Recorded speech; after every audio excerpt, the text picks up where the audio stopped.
When did they figure out cocaine? Who was the first to figure out cocaine? A brave person. A brave person that knew a little bit about science. Because it ain't like weed where you can just pull it off and put fire to it. Cocaine and alcohol takes someone so dedicated to getting fucked up that they become good at science. Because I watched, have you ever seen that show Trafficked? No. There's this woman who's like one of my personal heroes, Mariana Van Zeller.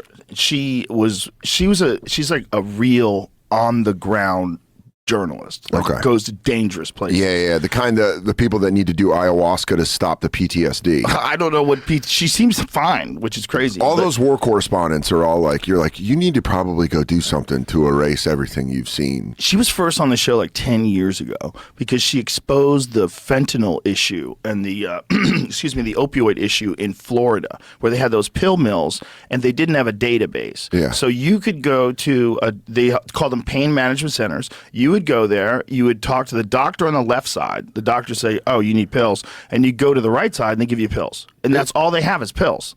And then people would go to multiple ones, stockpile, get a big bag of them, go to different doctors. You can go many doctors. Yeah. Oh, yeah. They call that, what do they call it? Doctor shopping, or like going around and like, there's a word for it where they go doctor to doctor. Yeah. Back then, you could do it because they didn't have a database. Oh, all that which shit. Everybody thought was insane. This is a controlled substance, a highly addictive heroin that you take in pill form, and you don't selling have it like database? Gum. Yeah. They're just like, I don't know. Did you come by today? And you go, no. And they're like, we can't tell. She did a whole documentary on it called The OxyContin Express. And That's it was amazing. I'm going to absolutely check that out. But she went to the fucking jungle of Colombia to where they make cocaine and filmed the whole process with the people making it, and then hiked out with them when they carried it on their backpacks through the jungle. Who does she talk to? To set that up. To also feel comfortable. You're like, at any moment, I'm in the jungle in Colombia. I'm fucking dead. Not only that. I just got my little recorder and I go, so do you like cocaine? And they're like, what? You're going to expose to your enemies roughly where this is. Yeah. Yeah. Roughly. You're going to give away some information that can be used against you. I'll find those guys who are on that video. Yeah. I don't need, they have a mask on. I know who that is. That's Pedro. I know Pedro. Like, if you had a fucking mask on and you were talking, I was like, hey guys. Like, that's Dan Soder. You'd have to do it. Did you guys like Macho Man? You'd have to do it in all Cat Williams. Like, while you're working on cocaine. I ain't giving away this cocaine. Ain't no one touching it, pimpin'. Just the entire time you work in the coke factory. That's great. Different voices, or just I change my voices so no one knows who I am. I'm like, I'm telling you, this cocaine is unbelievable. And they're like, Dangerfield's back doing coke. When I was a busboy at this steakhouse in Aurora growing up when I was in high school, and we would smoke cigarettes in the room that wasn't being used. It's when you could smoke in restaurants. And there was this old waiter, and he was a former Marine, and he was like old school, like, I don't want to talk about it, old school.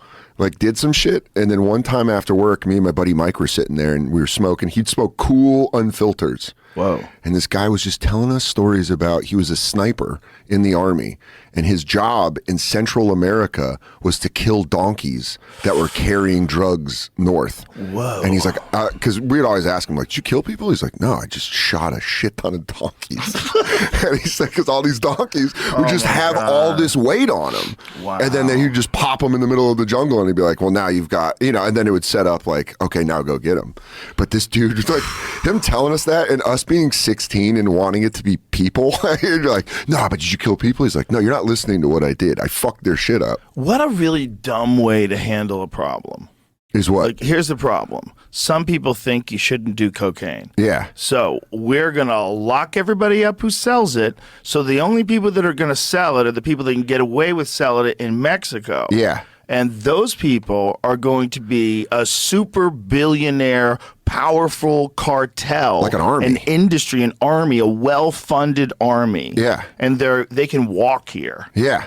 And that's because you don't want people over here to sell coke, even though people want to buy coke. Yeah, let it rip. I kind of feel like that's the only real answer. Don't do it. Don't do it. But if it was sold in America, it would be actual coke. Well, Like, is it that hard to sell pure coke? I bet it would. I bet it would make a lot of people's lives better and a lot of people's lives worse. Like, a lot of people's lives worse, for sure. It would go like this. Look, Weep, Richard boom. Pryor got just regular coke and it ruined him. Yeah, I mean, Right? some say Hunter S. Thompson. Some Yes. say Hunter S. Thompson's Yes. writing. Sigmund Freud Yeah. loved cocaine. Oh, I mean, all Of the course. all the Look old at that. school gods. Love the way cocaine made him feel. Fucking duh. Also, and he's into psychology. Yeah. I bet there were some Freud talks that you're like, dude, I don't want to do this, and he's like, no, think about it. You want to fuck your mom, and he goes, dude, Simon, we're on a lot of blow right it's now. like, dude, it's like 80s coke movies where they were writing and making it when they were doing coke. There's some of those movies, like, what are you saying? I just probably not, maybe, but Electric 2, Electric Boogaloo, Breaking 2, Electric Boogaloo. I watched that in my hotel room the other thing, and I was like, this was written on cocaine. Because every scene just goes like, and then they're here, and then they're here, and then they're here, and everything's all right. My number one speculation is Showgirls. Yeah, Showgirls was written with a half erect penis. That movie was written by a guy that's like, and then boobs come out.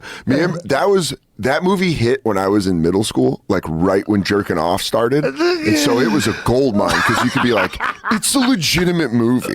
It wasn't porn, Right, but she's topless. Oh, dude, the sex scene in the pool is the dumbest shit. Where she goes like, She starts where flopping around. she looks possessed. It doesn't make any sense that anybody would be like, not lose their boner and go, oh my God, she's insane. Yeah. I'm having sex with an insane person. Also, that would hurt having Right. sex like that. You'd be like, hey, calm down. It was only NC-17, the first and to date only NC-17 film to be given a wide release mainstream theaters. I'm telling they you. made it. It was so dumb. That it's one of movie the dumbest movies ever. was But so it's great. stupid. But it's great to watch. Eighth grade jerk off. It's Hall of It's Fame. just great to watch because it's so goofy. Like if you're with a bunch of buddies and you get high and watch Showgirls, you're gonna laugh. You're gonna laugh really. Like Hinchcliffe, Gillis, Showgirls. Oh yeah. We're having fun. I mean, all the dialogue, the choppy dialogue, it made Cinemax movies look better. Where you're like, man, we were really making fun of Shannon Tweed and all those Cinemax movies. And then you're like, actually much better than this. It's better than Showgirls. But Showgirls, It's the just a sell, wild movie. they were like, Jesse Spano gets naked. I mean, I'm telling you, it timed out perfectly with me. I was young enough to watch Saved by the Bell and take it seriously that by the time puberty hit and Showgirls happened, you're like, I was waiting for something like this. Oh you're my like, God. Wait, I think kids now get it too quick. Way too quick. The sexualizing of like everything happens so. Well, boys are seeing porn the moment they get a phone. Yeah. The And moment they get a phone. why wouldn't you? You can't stop them. Yeah. They're too smart.